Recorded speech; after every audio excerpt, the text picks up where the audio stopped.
Well, here she is, everyone. It's a 1970 Challenger RTSE U code 440 Plum Crazy Purple Challenger. This car is one of 800 and something automatics. Definitely not too many. Really good car, especially after the mishap yesterday with the car coming over the trailer into the truck. That was pretty crazy. Couldn't believe that actually happened. But this car is super solid. I mean, it's just a really, really nice builder.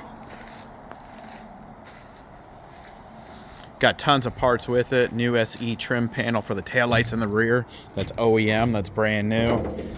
Here's the motor. It's a 440. It's got the date-coated manifolds on it. This radiator here, he paid $1,200 for because it's date-coated. Yeah, just a lot of good stuff on this car. It's also got 2 fender tags I have for it. So this is going to be a very pretty car. The K-frame, all the suspension's new. I mean, everything is, really nice on this car. So next would be paint the exterior and do some work on the inside.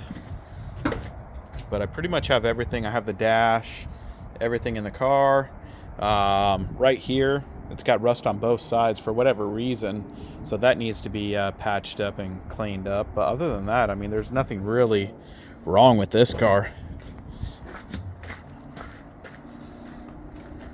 Gotta love these high impact colors from 1970. So stay tuned.